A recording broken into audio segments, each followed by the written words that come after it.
वाटतंय की लहानपणी आपण मन लावून अभ्यासच करायला पाहिजे होता? नाही, नाही तसं काय नाही. लहानपणी 10वी पर्यंत आपण एन्जॉयच. पण 10वी झाल्यानंतर आपल्याला एक थोडंसं ऑटोमॅटिक आताच्या जनरेशनला एवढं नाही, पण कळायला पाहिजे किंवा आपल्या घरची परिस्थिती कशी आहे, काय ते 10वी पर्यंत तुम्ही काय एन्जॉय करा, काय नाही अडचण. पण आपल्याला सेल्फ ॲक्टिव्हेटेड आपण झालं पाहिजे, आपल्या घरच्या परिस्थितीच्या अनुसार, की बाबा एवढे दिवस आपण एन्जॉय नाही मार्क पडले ना, इथून पुढे मी काबाड कष्ट करेन आणि मी टॉप जाईन.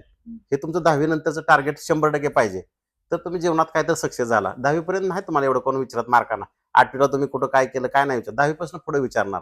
तरी प्रत्येक विद्यार्थ्यामध्ये 10वी पासून पुढे तुमच्यात आकलन यायला पाहिजे, की आपल्या वडिलांना आपल्या आई वडिलांनी 10वी पर्यंत कसं शिकवलं आणि तिथून पुढे आता आपल्याला काय करायला पाहिजे. आता 8वी 10वी पर्यंत तुम्हाला एवढं काय त्यांनी पण आपलं काय म्हणजे मनाव घेतलं नाही बाबा तुला कमी आहेत का जास्त आहेत. इथून पुढे ते मनाव घेतील. पण ते मनाव घेण्याच्या अगोदर तुम्हीच मनाव घ्यायला पाहिजे, असं माझं म्हणणं आहे. तर म्हणजे ते छोटेपणी एवढं जरी मस्ती करत असतील, म्हणजे त्यांनी फुल एन्जॉय केलं, पण तरी पण आज ते एक सक्सेसफुल आहेत आणि म्हणजे सगळा गावाचं त्यांच्याकडं आज सगळं आहे.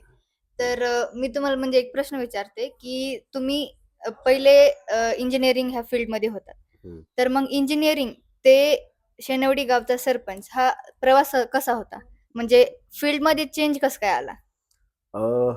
मी जॉब साधारण एक 20 किलोमीटरवरती जॉब आहे आणि गावाकडं राहिल्यामुळं काय झालं, जे गावात राहत असताना बऱ्याच लोकांच्या समस्या होत्या, की बाबा कुणाचं स्कीम म्हणजे पेन्शन चालू करायचं असेल, कुणाला काय दहिवडी तालुक्यामध्ये काय वेगवेगळ्या समस्या होत्या, महिलांच्या काय समस्या असलेल्या, त्यांना कोणत्या स्कीम चालू करायच्या, कुणाला घर नसेल, कुणाला म्हणजे भरपूर म्हणजे समस्या न सांगण्यासारख्या आहेत. कुणाला काय पैशाची समस्या असेल. तर मी हा राजकारणाचा कधी विषयच केला नाही. मी आपलं माझ्या मनानं मदत करायचो. कधी-कधी माझा पगार असं मदत करताना आहे का मी माझ्या बायकोला पण सांगायचो नाही. तर पगार संपायचा. तर मी घरी सांगायचो नाही की पगार का संपलाय म्हणून. पण मी मदत करायचो. आता सांगू नये मदत करायला, पण आता तुम्ही विचारताय म्हणून सांगतोय. तर अशा पद्धतीने मी लोकांना एक चांगलं वाटलं आणि आपलं सहज मग उभं राहायचं असं एक डोक्यात आलं थोडंसं. मग ते लोकांनी भरपूरच म्हणजे प्रतिसाद दिला आणि 100% देतात लोक. लोकांची कामं केली आणि लोकांच्या उपयोगी आपण जर पडलो आणि आपल्याला एक समाधान भेटतं.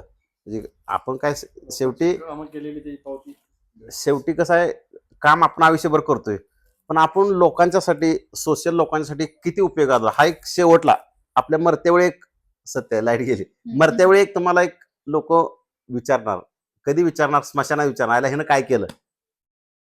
एक आपला थोडासा बॅलन्स त्यांच्या मनामध्ये राहायला पाहिजे कुठेतरी लोकांच्या. तर मग काय प्रत्येक जण कसं करतंय, बाबा आलो जन्माला, शिकलो, पैसे कमवले, स्वतःसाठी सगळं कमवलं, पण समाजासाठी काय केलं, हा एक ट्रॅक तुमच्या मनामध्ये असला पाहिजे किंवा प्रत्येकामध्ये असावा, असं माझी इच्छा असते. आणि प्रत्येक प्रवासामध्ये सगळ्यात मोठं मोटिवेशन काय? प्रत्येक वेळेस म्हणजे तुम्हाला सपोर्ट कोणी केला प्रत्येक गोष्टीसाठी नवीन काही ना काही प्रोत्साहन कसं काय करण्यासाठी? मिळालं तुम्हाला? मला प्रोत्साहन जर म्हटलं तर एक माझे जिल्हा परिषदेचे शिक्षक जुन्या काळातले, त्यांच्याकडून एक प्रोत्साहन खूप मिळालं, कारण त्यांना मी सारखं आठवायचो. त्यानंतर ज्यांनी मला म्हणजे घडवलं, आई वडील जे कामाला जायचे, माझ्या डोळ्यात एकत मी बघायचो ना, हा माझा मित्र पण बघायचा, ह्याचे पण मला वाटतं आई वडील कामाला रोजगारानं जायचे ना बाबा, रस्त्यावर वगैरे लोकांच्या बाबा खुरपायला जायचे, 100 रुपये 50 रुपये जे काय हजेरी असेल त्याने. तर ते त्यावेळी काय वाटायचं नाही.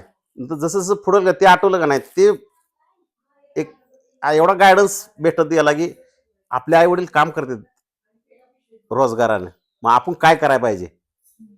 कुणी प्रोत्साहन देण्यापेक्षा हेच सेल्फ मोटिवेशन. सेल्फ मोटिवेशनच आहे ना, आपल्या घरातलंच आहे. आपले आई वडील काम करतात, हेच मोटिवेशन येत गेलं. आणि माझ्या मामाने आणि मामीने भरपूर मला म्हणजे शिकवलं. त्याने शिकवलं म्हणजे पैसे दिले, कुठं पूर्ण एज्युकेशन त्याने केलं. त्याने एक पुण्य बांधून घेतलं. आता तुम्ही आमच्या युथला, आता सध्याच्या जनरेशनला एखादा मेसेज द्यायचा असेल तर काय देताल? आता सध्याच्या जे युथला जर मेसेज द्यायचा म्हटलं तर सगळ्यात आधी ह्या सध्या जे जनरेशन आहेत ना, जे मुलं आहेत ना, त्याला आधी स्वतःची एक हेल्थ आधी बनवली पाहिजे.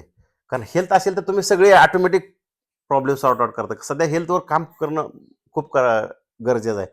कारण मुलं काय करतात, कुठं ते सँडविच खा, कुठं बाहेरचं खा, ह्याच्या नादाला लागू नाही का नाही आपली हेल्थ बिघडवतात. आणि एकदा हेल्थ बिघडली की नाही तुमचा अभ्यासावर मन लागणार नाही, तुमच्या आई वडिलांचं तुमच्यावर म्हणजे टेन्शनमध्ये राहणार, मग तुम्ही तुमचं गोलच सक्सेस करू शकत नाही. त्यामुळे आधी ह्या सध्याच्या मुलांनी कसं हेल्थवर जरा व्यवस्थित फोकस केला पाहिजे. आणि हेल्थ असली तर बरोबर त्या पॅरलल अभ्यास करायचा. हेल्थ चांगली असेल तर तुम्ही चांगला अभ्यास करा, हेल्थ चांगली असेल तुम्ही काहीच करू शकत नाही, तुमचं लाईफचं टार्गेट अचीव्ह करू शकत नाही. त्यामुळे हेल्थ बरोबर अभ्यास वगैरे करून आई वडिलांचा मान राखून आई वडील जे काय म्हणतात आणि तुम्हाला जे काय वाटतं ह्याचा मध्य साधून तुम्ही एक जीवनाचं टार्गेट पूर्ण करावं असं मला वाटतं. तर तुमचं जे काही आहे ग्रोइंग फेज असेल किंवा डाउनफॉल असेल म्हणजे प्रत्येक लाईफच्या प्रत्येक ह्याच्यामध्ये हम्म. अ, तुमच्यासोबत जे आहे म्हणजे तुमचे लाईफ पार्टनर, तुमच्या मिसेस त्यांच्याबद्दल तुम्हाला काय म्हणायचं की तुमच्याबद्दल प्रत्येक गोष्टीचं सपोर्ट असणं किंवा हम्म. प्रत्येक गोष्टीला तुमच्या मागे उभं राहणं? हम्म. आता सपोर्ट म्हटलं तर कसं, तर माझ्या मामाचीच मुलगी आहे ती. हं. तर मामाने शिकवलं आणि मामाने मला मुलगी पण दिली. म्हणजे तिला लग्न करून तिच्याबरोबर केलं. आणि लग्न केल्यापासून जे तुला मी सांगितलं ना, आई-वडील लहानपणापासून रोजगार वगैरे करत होते. तर लग्न झाल्यापासून एकदम म्हणजे पूर्ण घराचं कायापालट झाला. हं. ज्या जमिनी वगैरे काय विकल्या होत्या, त्या पण आम्ही रिटर्न घेतल्या. चांगले पैसे कमवले. दुबईला तिला पण घेऊन गेलो होतो काही वर्ष. आणि तिने पण एक 2-3 देशामध्ये जाऊन आल्या. आणि ती पण चांगल्या मुंबईमधल्या चांगल्या कॉलेजमधून इंजिनिअरिंग झालंय. कारण असं वाटत नव्हतं की मला पण एक इंजिनिअर बायको भेटेल. तर ते पण इंजिनिअरिंग असल्यामुळं चांगलं झालं. म्हणजे माझ्यासारख्या गावाकडे 8वी नापास माणसाला मुंबई विद्यापीठातली इंजिनिअरिंग शिकलेली बायको मिळणं म्हणजे माझं असं भाग्यच आहे. कुठेतरी चांगलं पुण्यकर्म केलं असेल किंवा माझ्या हातून अजून चांगलं पुण्यकर्म होणार असेल म्हणून अशी बायको मिळाली आणि ह्याच्यामुळे अजून जीवन सुंदर होणार आहे. आणि अजून तिच्याबरोबर पुढचं भविष्यात खूप मोठं टार्गेट आहे. लोकांची सेवा तर करणारच आहे आपण. पण एक 2-4 पिक्चर तर 100% काढायचा आहे तरी. आता कसा पांडुरंग करून घेतोय माहित नाही, पण घेईल एवढा विश्वास आहे. नक्की, होईल, नक्की. होईल. तुम्ही तुमची इच्छा पूर्ण होणार. तुम्ही 100% सर्वांची इच्छा पूर्ण केलेलीच आहे. हं, तर तुमची पण एक ना एक दिवशी पूर्णच होणार. 100% होईल. तर तुम्हाला आमच्या सगळ्याकडून व शेनवडी गाव पूर्ण गावाकडून खूप खूप धन्यवाद की तुम्ही प्रत्येक गोष्टीसाठी हे करतात. या, या. तर आपण